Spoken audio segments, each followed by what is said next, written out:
ഈ വർഷം കേരള ബോക്സ് ഓഫീസിൽ ആദ്യ ദിനത്തിൽ ഏറ്റവും ഉയർന്ന കളക്ഷൻ നേടിയ സിനിമയാണ് എമ്പുരാൻ. രണ്ടാം സ്ഥാനത്ത് ഇതുവരെ ഉണ്ടായിരുന്നത് മോഹൻലാലിൻ്റെ തന്നെ തുടരും സിനിമയാണ്.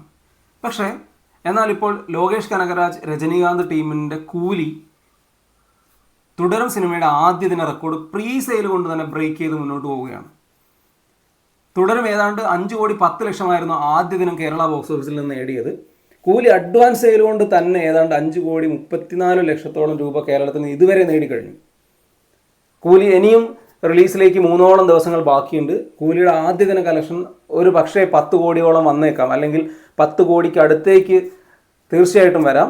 സോ കൂലി മലയാളത്തിലെ തന്നെ ഏറ്റവും ഉയർന്ന കളക്ഷൻ നേടിയ ആദ്യ ദിനത്തിൽ ഏറ്റവും ഉയർന്ന കൂലിയുടെ ഈ ഒരു ബുക്കിംഗ് കണ്ടിട്ട് കൂലി കേരളത്തിൽ നിന്ന് ഏറ്റവും ഉയർന്ന ആദ്യ ദിന കളക്ഷനിൽ 3 സ്ഥാനത്തേക്ക് വരാനുള്ള സാധ്യതയുണ്ട്.